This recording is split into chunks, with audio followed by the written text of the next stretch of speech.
أشهد أن لا إله إلا الله وحده لا شريك له وأشهد أن محمدا عبده ورسوله أما بعد فأعوذ بالله من الشيطان الرجيم بسم الله الرحمن الرحيم الحمد لله رب العالمين الرحمن الرحيم مالك يوم الدين إياك نعبد وإياك نستعين اهدنا الصراط المستقيم صراط الذين أنعمت عليهم غير المغضوب عليهم ولا الضالين. गुज़िरियल ख़ुतबे में हज़रत मसीह मऊद अलैहिस्सलातु वस्सलाम जी आजिज़ी ऐं इनकिसार जा वाक़िया बयानु कया हुआ या संदन नसीहतूं. अॼु बि इन ई हवाले सां कुझु वाक़िया ऐं संदन नसीहतूं पेश कंदुसि. हज़रत शेख मोहम्मद इस्माइल साहब बयानु कनि था त हज़रत अक़दस मसीह मऊद अलैहिस्सलातु वस्सलाम जे अख़लाक़ हसना जो ई हाल हुयो जो कादियान जा जेके माण्हू हर वक़्तु संदन ख़िलाफ़ु दुश्मनी करण में मशगूल रहंदा हुआ ऐं का कसर न छॾींदा हुआ. उहे बि जॾहिं संदन दर ते आया ऐं दर खड़कायाऊं त मूं ॾिठो त पाण उघाड़े पैरी हलिया आया ऐं ॾिसंदे ई तमामु तलतुफ़ ऐं महिरबानी सां उन जे सलाम जो जवाबु ॾेई पुछंदा हुआ तव्हां ठीकु त आहियो. ऐं उन जे सॼे घर जो हाल पुछी पाण फ़रमाईंदा हुआ कीअं आहियो. पोइ हू पंहिंजी ज़रूरत पेश कंदो हुयो त पाण पुछंदा हुआ केतिरी ज़रूरत आहे त पाण उन्हनि जी ज़रूरत खां वधीक आणे ॾींदा हुआ ऐं फ़रमाइनि था त जेकॾहिं ज़रूरत हुजे त अञा खणी वञो. दुश्मननि सां बि संदन तमामु सुहिणो वर्ताव हुयो ऐं उन्हनि सां बि हमेशह आजिज़ी सां पेश आया, कॾहिं बि तकबुर न ॾेखारियऊं. हज़रत मिर्ज़ा बशीर अहमद साहब बयानु कनि था उन्हनि मुंशी ज़फ़र अहमद साहब खां हीअ रिवायत ॿुधी आहे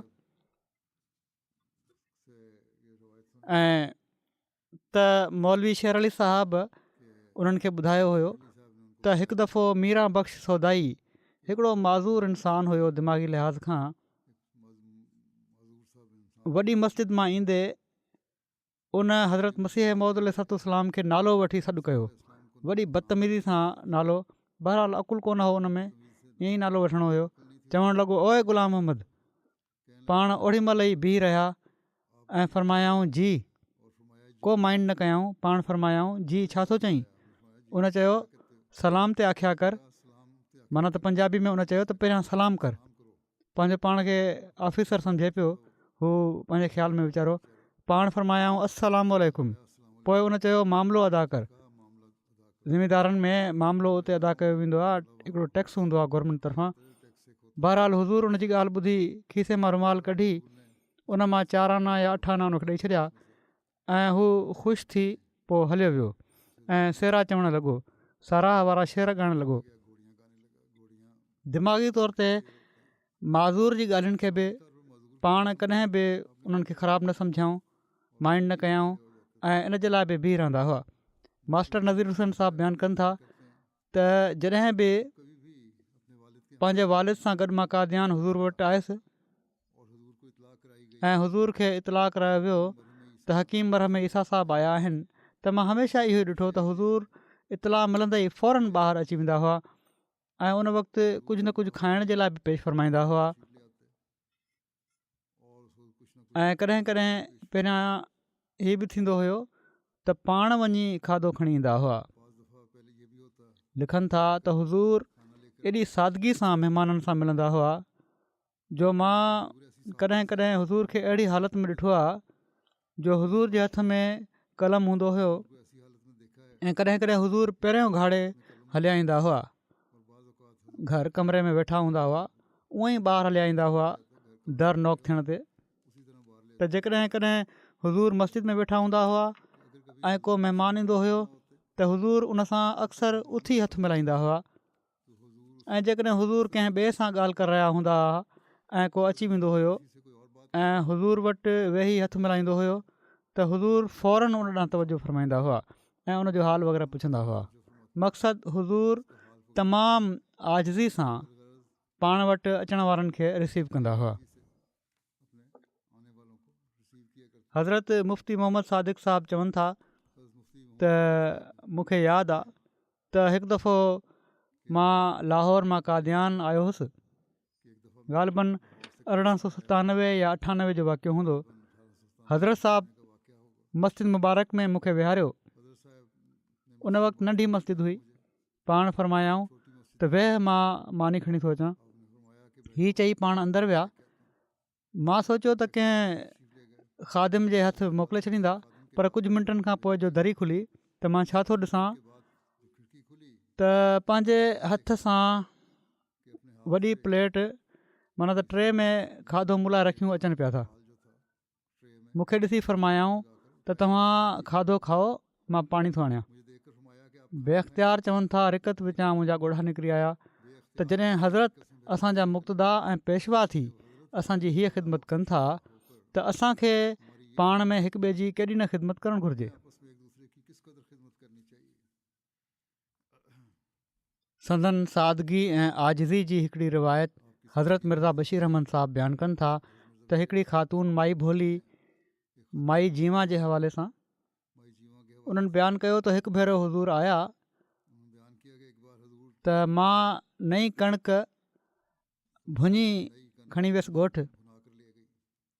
पंहिंजे उन ॻोठ में जिथे विया हुआ पाण साण जेके हुआ उन्हनि में विराए छॾियाऊं। उहा पाण बि चखियाऊं ऐं ख़ुशि थिया। ऐं जॾहिं बि हुज़ूर सैर लाइ ईंदा हुआ त असांजी कची मस्जिद में अची इशराक जी नमाज़ पढ़ंदा हुआ। असां माण्हू साॻ मानी पेश कंदा हुआसीं त हुज़ूर अलैहिस्सलाम कॾहिं बि माइंड न कंदा हुआ ऐं न ई पुछा कंदा हुआ ऐं पर तमामु ख़ुशी सां क़बूलु कंदा हुआ महिमान नवाज़ी। हज़रत मुंशी ज़फ़र अहमद साहिबु कपूर थलवी हिकिड़ो वाक़ियो बयानु कनि था त हज़रत साहिबु पंहिंजे वेहण जी जॻह दर खोले कॾहिं बि न वेहंदा हुआ ऐं पर हमेशह दर अंदरां लॉक करे वेहंदा हुआ। चवनि था त हज़रत साहिबज़ादा मियाँ महमूद अहमद साहिबु थोरी थोरी देरि खां पोइ अची चवंदा हुआ त अबा कुंडी खोल ऐं हज़रत उथी खोले छॾींदा हुआ। मां हिकु दफ़ो ख़िदमत में हाज़िर थियुसि। हुज़ूर तॾहिं ते वेठा हुआ। मूंखे ॾिसी पाण पलंग खयाऊं ऐं अंदरि खणी विया। मां चयो हुज़ूर मां थो खणा। पाण फ़रमाइण लॻा ॻोरो घणो आहे तोखां न खजंदो ऐं फ़रमायाऊं तव्हां पलंग ते वेहो। पलंग खणी विया उतां पाण ऐं उन्हनि खे विहारियऊं ऐं पंहिंजे बारे में फ़रमायाऊं त मूंखे हेठि सुकून थो अचे, मां हेठि वेहंदुसि, तूं पलंग ते वेह। चवनि था पहिरियां त मूं इनकार कयो पर पाण फ़रमायाऊं त तव्हां बेतकल्लुफ़ वेही रहो। पोइ मां वेही रहियुसि। मूंखे उञ लॻी हुई। मां मटन ॾांहुं ॾिठो त उते को पाणी पीअण जो थां कोन हुयो। पाण मूंखे ॾिसी फ़रमायाऊं छा तव्हांखे उञ लॻी आहे, मां पाणी आणियां थो। पोइ हेठि ज़नान खाने मां वञी पाण गिलास खणी आया। वरी फ़रमायाऊं थोरो बीहो, वरी हेठि विया। पोइ उतां 2 बोतलूं शरबत जूं खणी आया जेके मणिपुर मां कंहिं मोकिलियूं हुयूं। चवनि था तमामु मज़ेदार शरबत हुयो। फ़रमायाऊं त इहे बोतलूं रखे केतिरा ई ॾींहं थी विया आहिनि, छो त असां नियत कई हुई त पहिरियां कंहिं दोस्त खे पीआरे पोइ पाण पीअंदासीं। अॼु यादि अची वियो। जीअं त पाण गिलास में शरबत ठाहे मूंखे ॾिनऊं। हीउ तोहफ़ो जेको आयो हुयो पाण चयाऊं पहिरियां मां कंहिं दोस्त खे पीआरींदुसि पोइ पीअंदुसि पाण। चवनि था त मां चयो पहिरियां हुज़ूर इन मां थोरो पी वठनि। गिलास में शरबत ठाहे ॾिनऊं जॾहिं उन्हनि खे त उन्हनि हज़रत मसीह मौद अलैहिस्सलाम खे चयो त तव्हां पी वठो पहिरियां, पोइ मां पीअंदुसि। पाण हिकिड़ो ढुक भरे मूंखे ॾेई छॾियाऊं ऐं मां पी वरितो। मां शरबत जी तारीफ़ कई। पाण फ़रमायाऊं त हिकिड़ी बोतल तव्हां खणी वञो ऐं हिकिड़ी ॿाहिरि दोस्तनि खे पीआरे छॾियो। पाण उन्हनि 2 बोतलुनि मां उहो हिकु ढुक पीतो हूंदाऊं। मां संदन हुकुम जे मुताबिक़ बोतलूं खणी हलियो आयुसि। अहिड़ी तरह हज़रत मिर्ज़ा बशीर अहमद साहिबु बयानु फ़रमाइनि था त आयशा साहिबा बिनत अहमद जान साहिबु बयानु कयो त 1906 में जॾहिं मुंहिंजी वालदा मरहूमा फ़ौत थी वयूं हुयूं त मूंखे अम्मा जी बेगम हज़रत ख़लीफ़ा अवल पंहिंजे घर वठी वियूं, नेरनि वग़ैरह करायाऊं। पोइ 4-5 ॾींहंनि खां पोइ हज़रत उमुल मोमिनीन मूंखे पंहिंजे घर वठी आयूं, जिथे हाणे अम्मा जान ही ॿुधाए रहिया आहिनि जॻह मथे जिथे हाणे बोरची खानो आहे, उते अम्मा जान पंहिंजे घर में मथो धोराए रहियूं हुयूं ऐं हिकिड़ी औरत मुंहिंजे मथे ते पाणी विझे पई ऐं अम्मा जान उन ॿारड़ी जो जंहिंजी वालदा फ़ौत थी वई हुई मथो धोई रहियूं हुयूं ऐं चवनि थियूं हज़रत उमुल मोमिनीन मुंहिंजे मथे खे साबुण सां मलिनि पियूं, धोइनि पियूं। उहा औरत जेका हुई उहा घणो पई पाणी विझी छॾे। हुज़ूर अलैहिस्सलाम उते चकर ॾेई रहिया हुआ, हणी रहिया हुआ। उन्हनि जॾहिं ॾिठो हिन औरत खां कौरो वठी मुंहिंजे मथे ते पाणी विझणु शुरू कयाऊं ऐं आहिस्ते आहिस्ते पाणी विझंदा पिया वञनि ऐं हज़रत अम्मा जान उमुल मोमिनीन फणी ॾींदी पियूं वञनि। हुज़ूर फ़रमाइनि पिया त अहिड़ी तरह जूं निकिरी वेंदियूं आहिनि, मथे में जेको थी सघे थो जूं बि पैदा थी वियूं हुजनि। काफ़ी देरि खां उन्हनि जी वालदा बीमार हुयूं, पोइ फ़ौत थी वियूं, को एहतियात करण वारो कोन हुयो। बहरहाल इन जे करे जूं पइजी वियूं हूंदियूं या उन्हनि इलाइक़नि में हूअं ई पइजी वेंदियूं हुयूं। त बहरहाल पाण फ़रमायाऊं त ईअं मथो धोई वठि ऐं ईअं फणी ॾींदी वञु त जूं निकिरी वेंदियूं। घर जे कंहिं कम में बि मदद करण में खेनि को शर्म न हो। मुफ़्ती मोहम्मद सादिक़ साहिबु चवनि था त हिकु दफ़ो मां वज़ू जे लाइ पाणी जी ॻोल्हा में कौरो हथ में खयूं उन दरवाज़े जे अंदरि कयो जेको मस मुबारक मां हज़रत साहिब जे अंदरनि घरनि ॾांहुं वञे पियो, त जीअं उतां हज़रत साहिब जे कंहिं ख़ादिम खे कौरो ॾेई पाणी अंदरां घुराए वठां। इतफ़ाक़नि अंदरां हज़रत साहिबु आया ऐं मूंखे बीठो ॾिसी फ़रमायाऊं त तव्हांखे पाणी घुरिजे। मूं अर्ज़ु कयो हा हुज़ूर। हुज़ूर कौरो मुंहिंजे हथां वठी वरितो ऐं फ़रमायाऊं मां आणे थो ॾियां ऐं ख़ुदि अंदरां पाणी विझी खणी आया ऐं मूंखे ॾिनऊं। हज़रत मिर्ज़ा बशीर अहमद साहिबु बयानु कनि था त मुराद ख़ातून साहिबा बेगम मोहतरम डॉक्टर ख़लीफ़ा रशीदुद्दीन साहिबु मरहूम मक़फ़ूर बयानु कयो त हिकु दफ़ो हज़रत उमुल मोमिनीन ऐं सभिनी रलिजी अंब खाधा। अंब जो मौसमु हुयो, चूसण वारा अंब हूंदा हुआ उन ज़माने में घणा, त अङण में खलुनि ऐं ककड़ियुनि जा 2-3 ढग लॻी विया। केतिरियूं औरतूं वेठियूं हुयूं, उन्हनि ते ॾाढियूं मक्खियूं अचणु शुरू थी वियूं। उहे ॻाल्हियुनि में मसरूफ़ थी वियूं ऐं सफ़ाई जो उन वक़्तु ख़्यालु न आयुनि। चवनि था त उन वक़्तु मां बि उते वेठी हुअसि। कुझु ख़ादिम औरतूं बि मौजूदु हुयूं, कमु करण वारियूं, ख़िदमत करण वारियूं औरतूं मौजूदु हुयूं। इन दौरान हज़रत मसीह मौद अलैहिस्सलाम आया ऐं पाण जॾहिं हीउ ॾिठाऊं त ख़ुदि हिकिड़े थां में फिनाइल विझी सॼे अङण में खलुनि जे ढिगनि ते पंहिंजे हथ सां हारियऊं त जीअं मक्खियूं वग़ैरह हली वञनि ऐं गंदु साफ़ु थिए ऐं धप न अचे। बजाए कंहिंखे कुझु चवण जे पंहिंजे अमल सां ई ॾेखारे छॾियऊं त गंदगी जी सफ़ाई जल्दी करणु घुरिजे। जिथे संदन आजिज़ी नज़र अचे थी उते हिफ़्ज़ाने सिहत ॾांहुं तवजो बि नज़र अचे थी। हिन में हिकिड़ो वफ़द जंहिंमें लाहौर जा कुझु मोज़िज़ माण्हू जिन में डॉक्टर अल्लामा इक़बाल ऐं सर शहाबुद्दीन वग़ैरह बि शामिलु हुआ, हज़रत अक़दस सां मुलाक़ात जे लाइ आया ऐं इन मुलाक़ात जो हाल बयानु कंदे बाबू ग़ुलाम मोहम्मद साहिबु रज़ी अल्लाह ताला अन्हु बयानु कनि था त राति जो मानी खाइण खां पोइ जॾहिं खटूं विरहायूं वयूं त मां मज़बूत ऐं वॾी खट खईं, पर चौधरी शहाबुद्दीन साहिबु जन बाद में सर शहाबुद्दीन चवरायो, मुंहिंजो बिस्तरो उन तां खणी मुंहिंजी खट ते कब्ज़ो करे वरितऊं। हज़रत साहिबु आया ऐं हर हिक खां पुछा कयाऊं त तव्हांखे का तकलीफ़ त कान्हे। हर माण्हू चयो त हुज़ूर मूंखे का तकलीफ़ न आहे। जॾहिं हुज़ूर मूं वटि पहुता त मां परेशान बीठो हुउसि, छो त मुंहिंजी खट ते चौधरी शहाबुद्दीन साहिबु कब्ज़ो करे चुका हुआ। मूं अर्ज़ु कयो त हुज़ूर मुंहिंजी खट चौधरी शहाबुद्दीन खसे वरिती आहे ऐं मां हैरान आहियां त सुम्हंदुसि किथे। हुज़ूर फ़रमायो त तरसो मां तव्हांजे लाइ खट खणी थो अचां। चवनि था जीअं त हज़रत साहिबु हलिया विया अंदरि, काफ़ी देरि गुज़री वई, खट न आई त मां हुज़ूर जे घर जे अङण जे दर मां अंदरि लियो पातो त छा थो ॾिसां त हिकिड़ो शख़्स तकड़ में खट उणे पियो थो। हुज़ूर उन जे भरिसां वेठे ॾीओ हथ में खणी लैंप खणी उन ते रोशनी कनि पिया था। हुज़ूर जी हीअ हालत ॾिसी मूंखे ॾाढो शर्म आयो। मां अॻिते वधियुसि, दर खुलियल हुयो ऐं अर्ज़ु कयो त हुज़ूर ही लैंप मूंखे ॾेई छॾियो, पर हज़ूर फरमायो हाणे त हिकिड़ो ई घुमरो बाक़ी आहे। हज़ूर जा ई अख़लाक ॾिसी मूं ते एॾो असरु थियो जो मुंहिंजा ॻोढ़ा निकिरी आया। उन वक़्तु हज़ूर जे चहिरे मुबारक खे मां ॾिसी चई रहियो हुउसि, हीउ चहिरो कूड़े शख़्स जो हरगिज़ नथो थी सघे। संदन ख़ादिम मिर्ज़ा इस्माइल बैग मरहूम जी शाहिदी आहे त जॾहिं हज़रत अक़दस पंहिंजे वालिद बुज़ुर्गवार जे इरशाद हेठि बेसत खां अॻु कैसनि जी पैरवी जे लाइ वेंदा हुआ त सुवारी जे लाइ हिकिड़ो घोड़ो बि साण हूंदो हुयो ऐं मां बि उमूमनि गॾु हूंदो हुउसि। पर जॾहिं पाण हलणु लॻंदा हुआ त पंधु ई हलंदा हुआ ऐं मूंखे घोड़े ते सुवारु करे छॾींदा हुआ।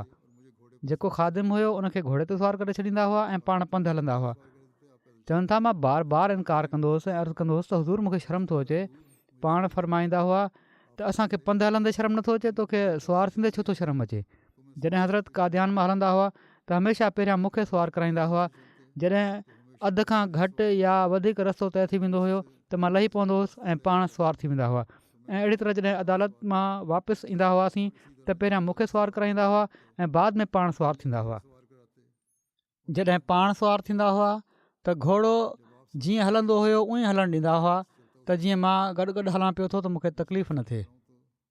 हज़रत मिर्ज़ा बशीर अहमद साहब बयानु कनि था त मौलवी शेर अली साहब मूंखे ॿुधायो त हज़रत मसीह मऊद अलैहिस्सलाम खे जॾहिं मौलवी मोहम्मद अली साहब खां का ॻाल्हि वग़ैरह दरियाफ़्त करणी हूंदी हुई त पाण बजाए इन जे जो उन्हनि खे पाण वटि घुराईंदा हुआ। ख़ुदि मौलवी साहब जी कोठी में कमरे में नंढिड़ो कमिरो हुयो, उन में हलिया वेंदा हुआ। चवनि था हज़रत मिर्ज़ा बशीर अहमद साहब चवनि था त मां ॿुधायां थो, अर्ज़ु कयां थो त हज़रत मसीह मऊद अलैहिस्सलाम जी ज़िंदगी में मौलवी मोहम्मद अली साहब हुज़ूर जे घर जे हिकिड़े हिसे में रहंदा हुआ। हज़रत मसीह मऊद पंहिंजे घर जो हिकिड़ो कमिरो मौलवी मोहम्मद अली साहब खे ॾेई छॾियो हुयो, हिकिड़ो कमिरो, ऐं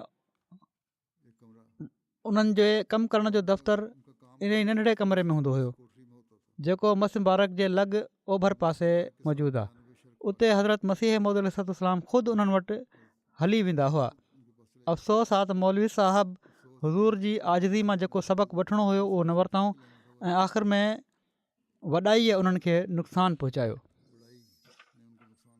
एडिटर अल-हकम हज़रत मसीह मऊद जी सादगी जे हवाले सां तहरीर कनि था त पाण सैर लाइ निकिरनि था त को फ़र्क़ु न आयो हूंदो त को अॻिते न वधे, ऐं पर अक्सर करे जलीलुल क़दर असाबनि खे ख़्यालु पैदा थींदो हुयो त धूड़ थी उॾे ऐं हज़रत अक़दस पोइते आहिनि, हलण सां मिटी उॾे पई थी, कचा रस्ता हुआ, पर हज़रत हुजतुल्ला कॾहिं बि अहिड़े क़िस्म जो ख़्यालु न फ़रमायो।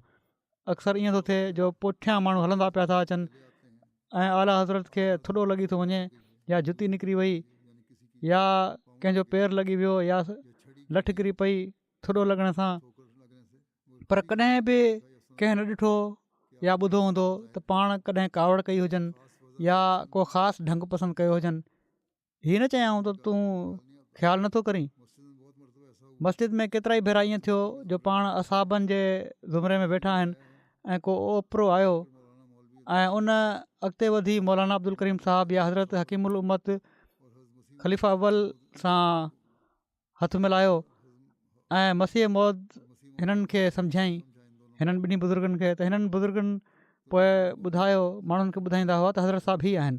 मक़सदु पंहिंजे आका हज़रत मोहम्मद मुस्तफ़ा सल्लल्लाहु अलैहि वसल्लम जे अमल खे बि पंहिंजो अमल बणायाऊं ऐं हमेशह उहो ई नमूनो पाण ॾेखारियऊं। डॉक्टर बिशारत अहमद साहब उन्हनि जी हिकिड़ी रिवायत आहे त नवाब मोहम्मद अली ख़ान साहब मालिर कोटला जी बेगम साहिबा जो इंतकाल थी वियो। हज़रत अक़दस जनाज़े सां गॾु क़ब्रिस्तान विया ऐं जनाज़े जी नमाज़ पाण पढ़ायाऊं। क़बर अञा तयारु कोन हुई, मां बि जनाज़े सां गॾु हुयुसि। माण्हू क़बर ॾिसण में मशगूल थी विया। चवनि था मां बि उन ई पासे मुतवजो थी वियुसि। थोरी देरि खां पोइ जेको ॾिसां थो त हज़रत साहिबु नदारत उते कोन हुआ। घबराए हेॾे होॾे ॾिठो त बाग़ में हिकु पासे अकेला ज़मीन ते वेठे नज़र पई। मां तकड़ में हिकिड़े वण जे हेठि अछी लोई विछाई ऐं हज़रत खे वञी अर्ज़ु कयमि त हिते त उस आहे, हुते वण जे छांव में तव्हां हलो। पाण फ़रमाइण लॻा हा ठीकु आहे। पाण वण जी छांव में उन लोई ते वेही रहिया। मां भरिसां ई वेही रहियुसि। चवनि था थोरी देरि में माण्हुनि जो ॾिठो त हज़रत साहिबु वण हेठां वेठा आहिनि त माण्हू उते अचणु शुरू थी विया। हाणे जेको बि अचे पियो हज़रत अक़दस उनखे फ़रमाइनि पिया अचो अचो हिते वेहो, ऐं पाण पोइ ते सुरकी पिया वञनि ऐं उन लोई ते उनखे विहारे छॾनि पिया अचण वारे खे। माण्हू ईंदा विया ऐं हज़रत साहिबु पोइ ते थींदा विया, माण्हुनि खे लोई ते विहारींदा विया। एसि ताईं जो थोरी देरि न गुज़री हुई जेको मां थो ॾिसां त हज़रत साहिबु त मिटी ते वेठा आहिनि ऐं मुरीद समूरा लोई ते वेठा आहिनि। अचण वारनि खे त ज़ियारत ऐं मुलाक़ात जे ज़ौक़ शौक़ में हीउ नज़र न आयो त हीउ छा थो पियो थिए, त हज़रत साहिबु हेठि हलिया विया आहिनि ऐं असां लोई ते वेठा आहियूं। पर चवनि था मां ॾिसी रहियो हुयुसि ऐं दिलि ई दिलि में कुढ़ां पियो, साण ई ईमान तरक़ी करे पियो त ख़ुदा केॾो न मर्तबो ॾिनो आहे ऐं नफ़्स में केॾो न इंकिसार ऐं आजिज़ी आहे। जन ॾींहंनि अब्दुल्ला आथम सां अमृतसर में मुबाहिसो थी रहियो हुयो। उन्हनि ॾींहंनि जो हिकिड़ो वाक़ियो बयानु कनि था मुंशी ज़फ़र अहमद साहिबु। चवनि था ग़ालिबन करीम बख़्श हिकिड़े रहिस जे बंगले में असां तरसियल हुआसीं त कर्नल अल्ताफ़ अली ख़ान असां सां गॾु हली पिया ऐं उन्हनि मूंखे चयो त मां हज़रत साहिब सां तख़लीअ में अलॻि मिलणु चाहियां थो। कर्नल साहिब खे पेंट शर्ट पातल हुई ऐं ॾाढी मुछूं कूड़ियल क्लीन शेव हुआ। मां चयो तव्हां अंदरि हलिया वञो, ॿाहिरां असां कंहिंखे अंदरि अचणु न ॾींदासीं। जीअं त कर्नल साहिबु अंदरि हलिया विया ऐं अधु कलाक जे लॻभॻि उते हज़रत साहिबु वटि तख़लीअ में रहिया।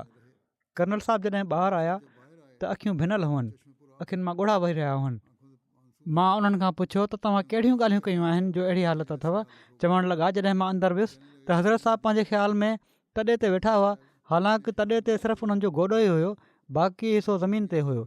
मूं चयो हुज़ूर ज़मीन ते वेठा आहियो त हुज़ूर हीउ सम्झो त ग़ालिबन कर्नल साहिबु तॾे ते वेहणु पसंदि नथा कनि, तंहिं करे हुज़ूर पंहिंजो मथे जो कपिड़ो तॾे ते विछाए छॾियो, पंहिंजो जेको कपिड़ो हुयो या पग जो हिसो पग खोले। बहरहाल उहो ज़मीन ते विछायऊं त तव्हां हिते वेही रहो। कर्नल साहिब खे चयूं शायदि तव्हां तॾे ते वेहणु नथा चाहियो त मां ई कपिड़ो विछाए थो छॾियां, तव्हां इन ते वेही रहो, पंहिंजे मथे तां कपिड़ो लाहे। हीअ हालति ॾिसी कर्नल साहिबु चवनि था त मुंहिंजा ॻोढ़ा निकिरी पिया ऐं मूं अर्ज़ु कयो त जेतोणीकि मां विलायत में बैप्टाइज़ थी चुको आहियां, माना त ईसाइत क़बूल करे चुको आहियां, पर एॾो बेईमान न आहियां जो हुज़ूर जी पग जे कपिड़े ते वेही रहां। हुज़ूर फ़रमाइण लॻा को हर्ज़ु न आहे, तव्हां बेतकल्लुफ़ वेही रहो। बहरहाल चवनि था त मां उन कपिड़े खे हथ सां पोइते करे तॾे ते वेही रहियुसि ऐं मां पंहिंजो हाल ॿुधाइणु शुरू कयो त मां ॾाढो शराब पीअंदो आहियां ऐं ॿिया गुनाह बि कंदो आहियां, ख़ुदा रसूल जो नालो नथो ॼाणा, पर मां तव्हांजे साम्हूं हिन वक़्तु ईसाइत खां तौबा करे मुस्लमान थो थियां। हीअ सभु कुझु हुअण जे बावजूदि मां ईसाई थी वियुसि, पर हाणे मां तव्हांजी हीअ हालति ॾिसी तव्हां ॻाल्हियूं ॿुधी मुस्लमान थियां थो, पर जेका ऐब मूंखे लॻी विया आहिनि उहे छॾणु ॾुखिया था लॻनि। हुज़ूर फरमायो इस्तग़फ़ार पढ़ंदो कर ऐं 5 वक़्त निमाज़ पढ़ण जी आदत विझ। हीउ नुस्ख़ो आहे जेकॾहिं बुरायूं पैदा थी वियूं आहिनि, दीन खां हटी वियो आहे इंसानु, त इस्तग़फ़ार घणो पढ़े ऐं निमाज़ुनि ते ज़ोर ॾिए। चवनि था जेसि ताईं मां हुज़ूर वटि वेठो रहियुसि मुंहिंजी हालति हेठि मथे थींदी रही ऐं मां रोअंदो रहियुसि ऐं इन ई हालति में इक़रार करे त मां इस्तग़फ़ार ऐं निमाज़ ज़रूरु पढ़ंदुसि। हीउ मां इक़रार कयो ऐं हुज़ूर खां इजाज़त वठी अची वियो आहियां। उहो असरु मुंहिंजी दिलि ते हींअर ताईं आहे। हीउ कर्नल साहिबु उन ई मुबाहिसे में शरीक थिया हुआ ऐं ईसाइनि तरफ़ां वेहंदा हुआ, पर अलाह ताला फितरत उन्हनि जी नेक हुई, असरु कयो ऐं हिननि इस्लाम ॿीहर क़बूल करे वरितो।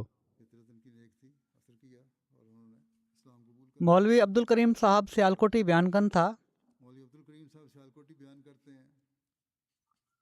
त 1896 जो ही ग़ालिबन वाक़ियो आहे, छो त सन 1900 में पाण ई बयानु शाया कयो हुआ। 4 साल पहिरियां जी ॻाल्हि ॿुधाइनि पिया था त संदन घर भाती लुधियाना वियल हुआ। जून जो महीनो हुयो ऐं अंदरि घरु नओं ठहियो हुयो। मां मंझंदि महल उते खट पई हुई, उन ते लेटी पियुसि। हज़रत साहिबु हेॾे होॾे चकर हणी रहिया हुआ। मां ओचितो जाॻियुसि त पाण फर्श ते मुंहिंजी खट जे हेठां लेटा पिया हुआ। मां अदब विचां घबराए उथी वेठुसि। पाण वॾी मोहबत सां पुछा कयूं, तव्हां छो थिया आहियो? मूं अर्ज़ु कयो, तव्हां हेठि लेटा पिया आहियो, मां मथे कीअं सुतो रहां? मुर्की फ़रमायाऊं, मां त तव्हांजो पहरो ॾेई रहियो हुउसि। हीअ छोकिरा लुड़ पिया कनि, उन्हनि खे रोकियां पियो त तव्हांजी निंड न ख़राबु थिए। हज़रत मुंशी इमामुद्दीन साहिबु पंहिंजी बैत महल जो नज़ारो बयानु कयो आहे त मां 1894 में हज़रत मसीह मऊद अलैहिस्सलाम जे मुबारक हथ ते बैत कई। शाम जी नमाज़ जे वक़्त ताईं अख़वीम मुंशी अब्दुल अज़ीज़ साहिबु ऐं भाई जमालुद्दीन साहिबु सिखवानी मूंसां गॾु हुआ।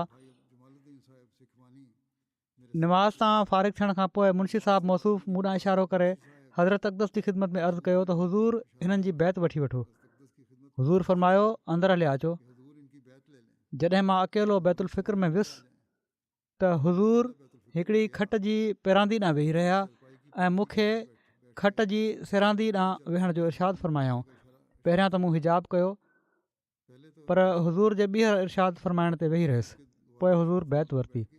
हुज़ूर जो हीउ वर्ताउ ॾिसी मां हैरान थी वियुसि त किथे उहे पीर जंहिंजे बराबरि को वेही नथो सघे ऐं किथे अलाह ताला जो मसीह मऊद जेको हिकिड़े मामूली ख़ादिम खे खट जी सैरांदी थो विहारे, जेको सुठो हिसो आहे उन ते थो विहारे। अख़वीम मुंशी अब्दुल अज़ीज़ साहिबु तोड़े कमरे जे अंदरि दाख़िल न थिया हुआ, पर ॿाहिरां हीउ नज़ारो हू बि ॾिसी रहिया हुआ। हज़रत मुंशी ज़फ़र अहमद साहिबु फ़रमाइनि था त हिकु दफ़ो मुंशी अरोड़ा साहिबु मरहूम ऐं मां लुधियाना में हुज़ूर जी ख़िदमत में अर्ज़ु कयो त हुज़ूर कॾहिं कपूरथला बि अचो। उन्हनि ॾींहंनि में कपूरथले में रेल न आई हुई। हुज़ूर वाइदो फ़रमायो त असां ज़रूरु कॾहिं ईंदासीं। उनखां पोइ जल्द ई हुज़ूर बग़ैर इतलाह ॾिने हिकिड़े ॾींहुं कपूरथला अची विया ऐं टांगे तां लही टांगे ते विया हुआ। उन तां लही मस्जिद फ़तह वाली नज़दीका खाना कपूरथला में अची विया।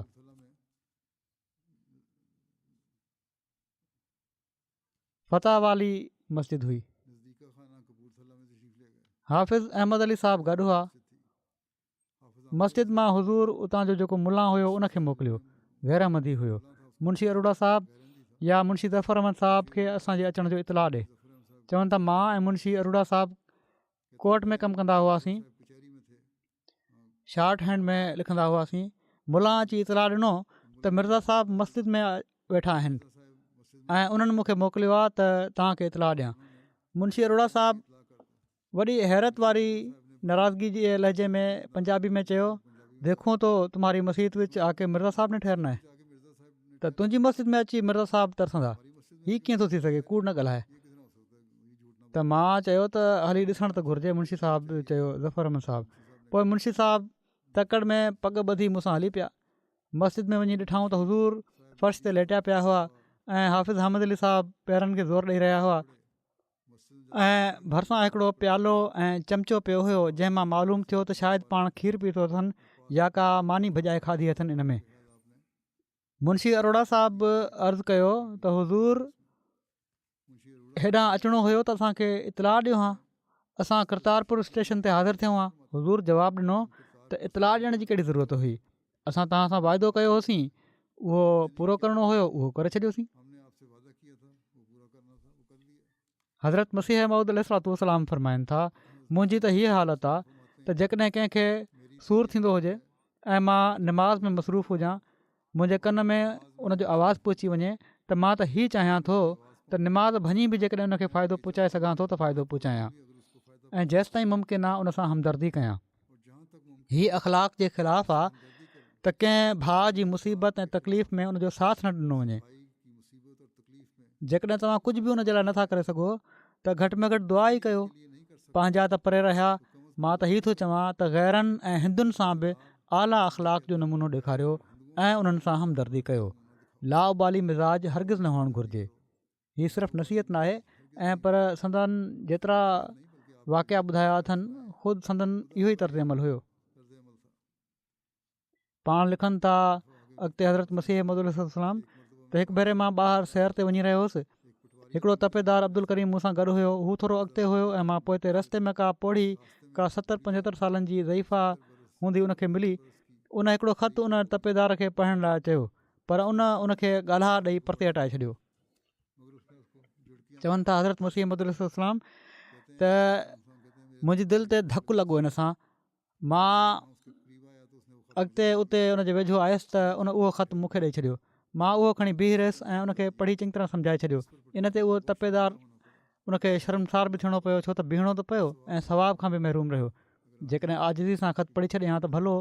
हज़रत मिर्ज़ा बशीर अहमद साहिबु बयानु फ़रमाइनि था, ख़ाकसार अर्ज़ु थो करे त हज़रत मसीह मऊद अलैहिस्सलाम जॾहिं कंहिंसां मिलंदा हुआ त मुर्की मिलंदा हुआ ऐं साण ई मिलण वारे जूं समूरियूं तकलीफ़ूं ख़तमु थी वेंदियूं हुयूं। संदन मुर्क ॾिसी हर अहमदी ही महसूसु कंदो हुयो त संदन मजलिस में वञी दिलि जा समूरा ग़म धोपी था पवनि। सो संदन मुर्कंदड़ चहिरे ते नज़र पई ऐं सॼे जिस्म में मुसरत जी हिकिड़ी लहर जारी थी वई। संदन आदत हुई त नंढे खां नंढे माण्हू जी ॻाल्हि बि तवजो सां ॿुधंदा हुआ ऐं वॾी मुहबत सां जवाबु ॾींदा हुआ। हर माण्हू पंहिंजे हंधि सम्झंदो हुयो त हज़रत साहिब खे बसि मूं सां ई घणी मुहबत आहे। कॾहिं कॾहिं रसूल जी मजलिस जे आदाब खां नावाक़िफ़ माण्हू, रसूलनि जी जेका मजलिस आहे उन्हनि जे आदाब खां नावाक़िफ़ माण्हू, आम माण्हू देर ताईं पंहिंजा लातालुक़ किसा ॿुधाईंदा रहंदा हुआ ऐं हज़रत साहिबु ख़ामोशी सां वेठा ॿुधंदा रहंदा हुआ ऐं कॾहिं बि कंहिंखे हीअ न चवंदा हुआ त हाणे बसि कर। हिकिड़ो शख़्स हज़रत जी ख़िदमत में आयो, उन कंधु निवड़ाए हुज़ूर जे पेरनि ते रखणु चाहियो। हज़रत हथ सां उनजे कंध खे पोइते कयो ऐं फ़रमायाऊं त हीउ तरीक़ो जाइज़ न आहे, अस्सलामु अलैकुम चवणु ऐं हथु मिलाइणु घुरिजे। हज़रत मुफ़्ती मोहम्मद सादिक़ साहिबु लिखनि था त कश्मीर मां हिकिड़ो अहमदी ड्रिघे क़द जो ग़रीब माण्हू वॾे इख़लास सां पंहिंजे ॻोठ खां वठी कादियान ताईं सॼो रस्तो पंधु कंदे ईंदो हो। उनजो नालो ग़ालिबन अकजू हुयो। हू हिकु दफ़े कादियान में आयल हुयो जॾहिं त हज़रत मसीह मौद अलैहिस्सलाम हिकिड़े सुबुह जे सैर ते वञण जे लाइ ॿाहिरि आया। चौक में उहो कश्मीरी बि बीठो हुयो। जॾहिं उन हज़रत साहिब खे ॾिठो त मोहबत जी घणाई में रोअंदे संदन पेरनि ते मथो रखे छॾियईं, पाण हेठि निवड़ी उनखे उथारियऊं ऐं फ़रमायाऊं हीउ नाजाइज़ आहे, इंसान खे सजदो न करणु घुरिजे। माना त कंहिं शख़्स खे सजदो कॾहिं बि न करणु घुरिजे, उनजे पेरनि ते कॾहिं बि न झुकणु घुरिजे। अहिड़ी तरह हज़रत मौलवी अब्दुल करीम साहिबु सियालकोटी लिखनि था त हिकु दफ़ो हिकिड़ो शख़्स जेको दुनिया जे फ़क़ीरनि ऐं सजादा नशीननि जो आशिक़ु हुयो, उन्हनि जी मजलिसुनि में वेही उनखे आदत पयल हुई, पीरनि सजीदा नशीननि जी मजलिसुनि जी आदत हुई उनखे। चवनि था हू असांजी मस्जिद में आयो, माण्हुनि खे आज़ादी सां हुज़ूर सां ॻाल्हि ॿोल कंदे ॾिसी हैरान थी वियो। हुज़ूर खे चयईं त तव्हांजी मस्जिद में त अदब कोन्हे। उहो शख़्स जेको पीरनि जी मजलिस मां उथी आयो हुयो, हज़रत मसीह मौद अलैहिस्सलाम खे चवणु लॻो त तव्हांजी मजलिस में त को अदब कोन्हे। माण्हू बेमुहाबो वेठा आहिनि ऐं बेख़ौफ़ ऐं बेधड़क वेठा आहिनि ऐं ॻाल्हि ॿोल तव्हां सां कनि था, माना त तव्हांजी इज़त ऐं एतिराम नथा कनि। पाण फ़रमायाऊं हज़रत मसीह मौद अलैहिस्सलाम फ़रमायो त मुंहिंजो हीउ मसलक न आहे त मां अहिड़ो बदमिज़ाज ऐं ख़ौफ़नाक थी वेहां जो माण्हू मूंखां ईअं डिॼनि जीअं दरिंदे खां डिॼंदा आहिनि। मां बुत बणजण खां सख़्तु नफ़रत थो कयां। मां त बुत परस्ती खे रद्द करणु आयो आहियां, हीअ न त ख़ुदि बुत बणिजां ऐं माण्हू मुंहिंजी पूॼा कनि। अलाह ताला बहितर ॼाणे थो त मां पंहिंजे नफ़्स खे ॿियनि ते थोरी बि तरजीह न ॾींदो।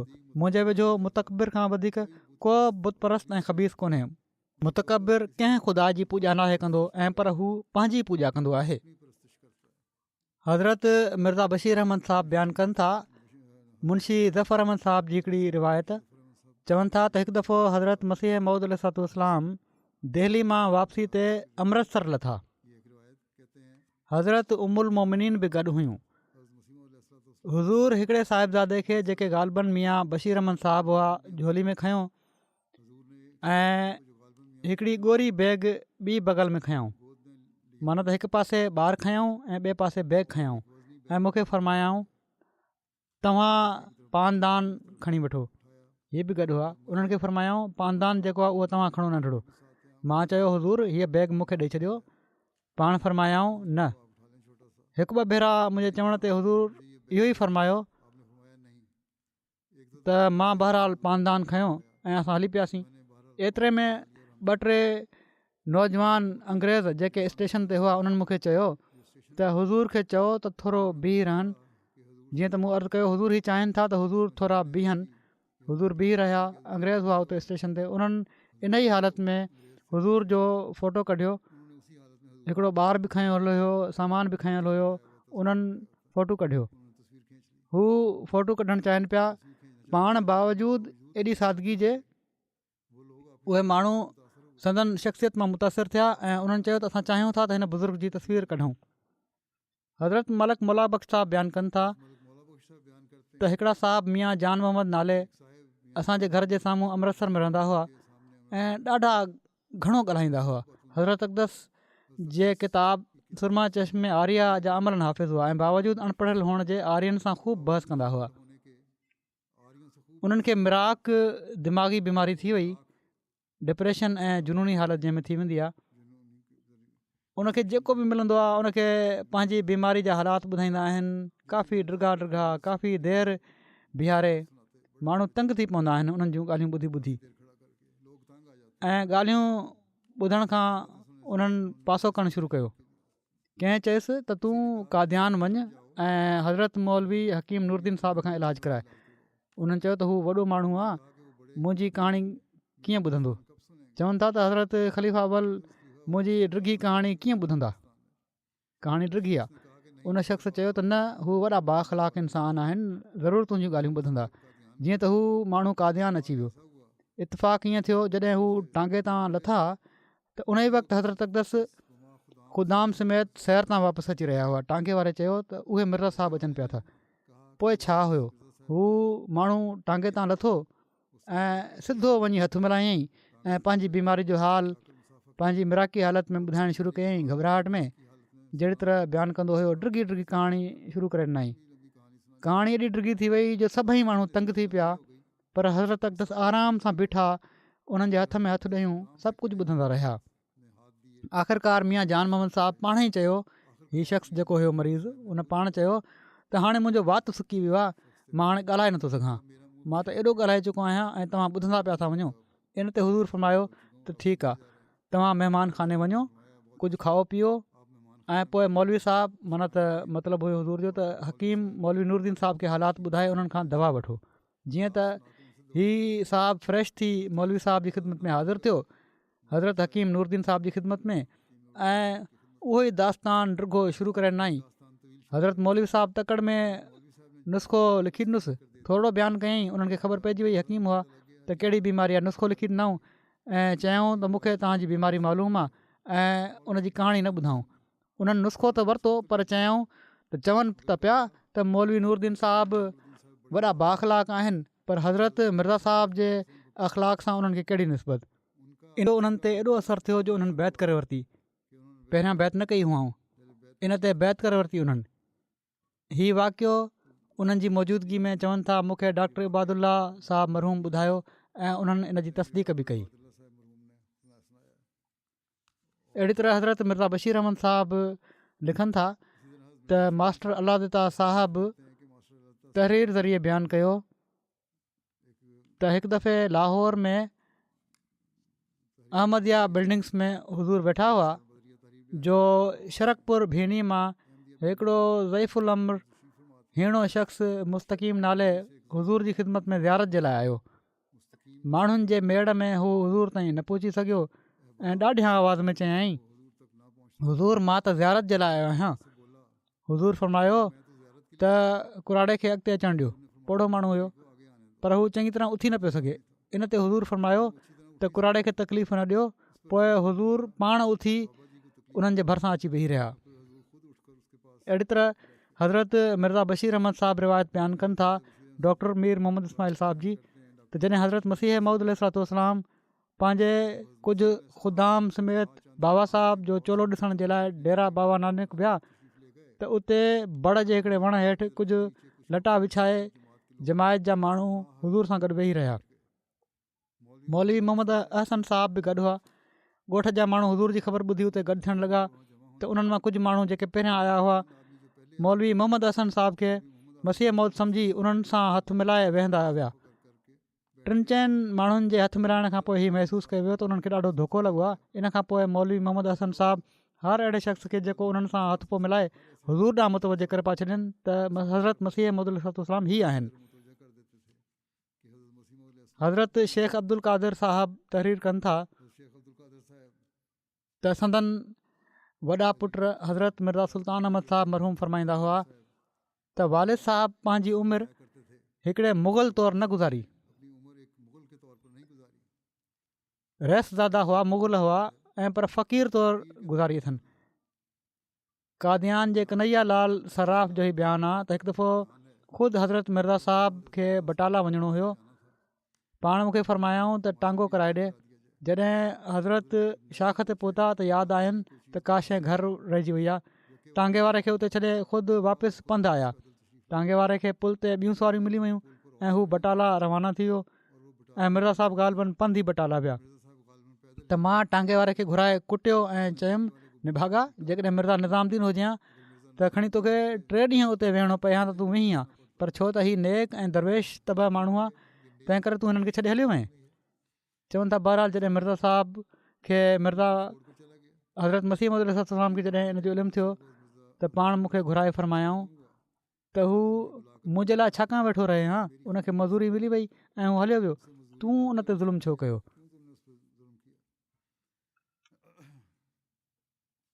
हज़रत मसीह मौद अलैहिस्सलाम फ़रमाइनि था नसीहत कंदे त घुरिजे त हर शख़्स तहजुद लाइ उथण जी कोशिशि करे ऐं 5 वक़्त जी नमाज़ुनि में बि कनूत मिलाए। हर क़िस्म जी ख़ुदा खे नाराज़ करण वारी ॻाल्हियुनि खां तौबा कनि। तौबा मां हीअ मुराद आहे त उन्हनि सभिनी बुछड़नि कमनि ऐं ख़ुदा जी नारज़ामंदियुनि जे सबबनि खे छॾे हिकिड़ी सची तब्दीली कनि ऐं अॻिते क़दम रखनि ऐं तक़वा अख़्तियार कनि, अख़लाक़ जी तहज़ीब कनि। इन में बि ख़ुदा जो रहम हूंदो आहे। इंसानी आदतुनि खे शाइस्ता कनि, कावड़ न हुजे, आजिज़ी ऐं इनकिसारी उन जी जॻह वठी वठे। अख़लाक जी दुरुस्ती सां गॾु पंहिंजे वस आहार सदका ॾियण बि अख़्तियार कयो। हीअ पाण नसीहत फ़रमायाऊं मुख़्तलिफ़ ॻाल्हियुनि जी जमायत खे। वरी पाण फ़रमाइनि था तक़वा वारनि जे लाइ हीअ शर्त आहे त हू पंहिंजी ज़िंदगी ग़ुरबत ऐं मिसकिनी में गुज़ारे। हीअ हिकिड़ी तक़वा जी हिकिड़ी शाख आहे। ग़ुरबत ऐं मिसकिनी में ज़िंदगी गुज़ारणु हीअ तक़वा जी शाख आहे, जंहिंजे ज़रिए सां असांखे नाजाइज़ कावड़ जो मुक़ाबिलो करिणो आहे। वॾनि वॾनि आरिफ़ ऐं सिद्दीक़नि जे लाइ आख़िरी ऐं सख़्तु मंज़िल कावड़ खां बचणी आहे। गुरूर ऐं तकबुर कावड़ सां पैदा थींदो आहे ऐं ईअं ई ख़ुदि कावड़ गुरूर ऐं तकबुर जो नतीजो हूंदो आहे, छो त कावड़ ओॾी महिल ईंदी जॾहिं इंसानु पंहिंजे नफ़्स खे ॿिए ते तरजीह ॾींदो आहे। मां हीअ नथो चाहियां त मुंहिंजी जमायत वारा पाण में हिक ॿिए खे नंढो या वॾो सम्झनि या हिक ॿिए ते गुरूर कनि या उन्हनि खे घटि सम्झनि। ख़ुदा ॼाणे थो त वॾो केरु आहे या नंढो केरु आहे। हीअ हिकिड़े क़िस्म जी तहक़ीर आहे ऐं जंहिंजे अंदरि हिकारत आहे, डपु आहे त हीअ हिकारत ॿिज वांगुरु वधे ऐं उनजी हलाकत जो सबबु थी वञे। के माण्हू वॾनि सां मिली वॾे अदब सां पेश ईंदा आहिनि, पर वॾो उहो आहे जेको मिसकीन जी ॻाल्हि खे मिसकिनी सां ॿुधे ऐं उनजी दिलिजोई करे, उनजी ॻाल्हि जी इज़त करे, का चिड़ वारी ॻाल्हि वात ते न आणे जो जंहिंसां तकलीफ़ पहुचे। ख़ुदा ताला फ़रमाए थो वला तनाबज़ू बिल अलक़ाब बेसल इस्मुल फ़ुसूक़ बादल ईमान व मल्लम यतुब फ़उलाइक हुमुज़ ज़ालिमून।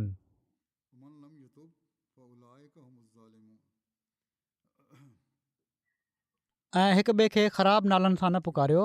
ईमान खां पोइ हीउ फ़िस्क जो दाग़ तमामु ख़राबु दाग़ आहे। जंहिं तौबा न कई त इहे माण्हू ज़ालिम आहिनि। इन जो मतिलबु हीअ आहे। इन जो तफ़सील बयानु कंदे हज़रत मसीह मऊद अलैहिस्सलाम फ़रमाइनि था त हिक ॿिए जा चिड़ी नाला न वठो, नाला न विझो। हीउ फ़ैल फ़ासिकनि ऐं फ़ाजिरनि जो आहे। जेको शख़्स कंहिंखे चिड़ाईंदो आहे उहो ओसि ताईं न मरंदो जेसिताईं हू ख़ुदि ओड़ी तरह मुब्तला न थींदो। पंहिंजे भाइरनि खे हक़ीर न सम्झो।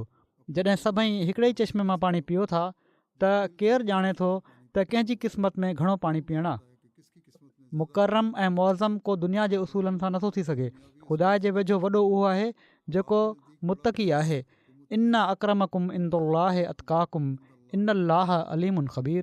अलाह जे वेझो तव्हां मां वधीक मौज़ूज़ उहो ई आहे जेको सभिनी खां वधीक मुतक़ी आहे। अलाह यकीननि ॾाढो इल्मु रखण वारो ऐं ॾाढो ख़बर रखण वारो आहे। अलाह ताला असांखे हक़ीक़ी तौर ते आजिज़ी ऐं इनक़सार पैदा करण जी तौफ़ीक़ अता फ़रमाए ऐं हज़रत मसीह मऊद अलैहिस्सलाम जी बैत में अची असीं हक़ीक़ी इस्लाम जी तालीम ते अमल करण वारा थियूं ऐं इन जो हक़ अदा करण वारा थियूं।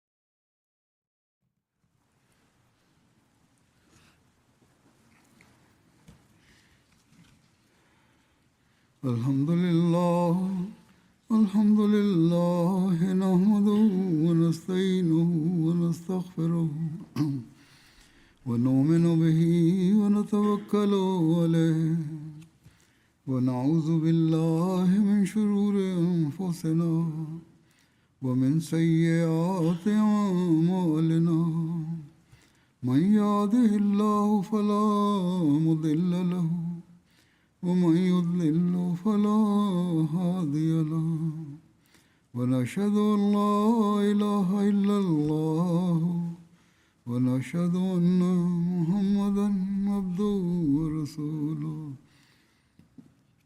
इबादल्लाहि रहिमकुमुल्लाह इन्नल्लाह यअमुरु बिल अदलि वल इहसानि व ईताइ ज़िल क़ुर्बा वयनहा अनिल फ़हशाइ वल मुनकरि वल बग़ि यइज़ुकुम लअल्लकुम तज़क्करून उज़्कुरुल्लाह यज़्कुरुकुम वदऊहु यस्तजिब लकुम वलज़िक्रुल्लाहि अकबर।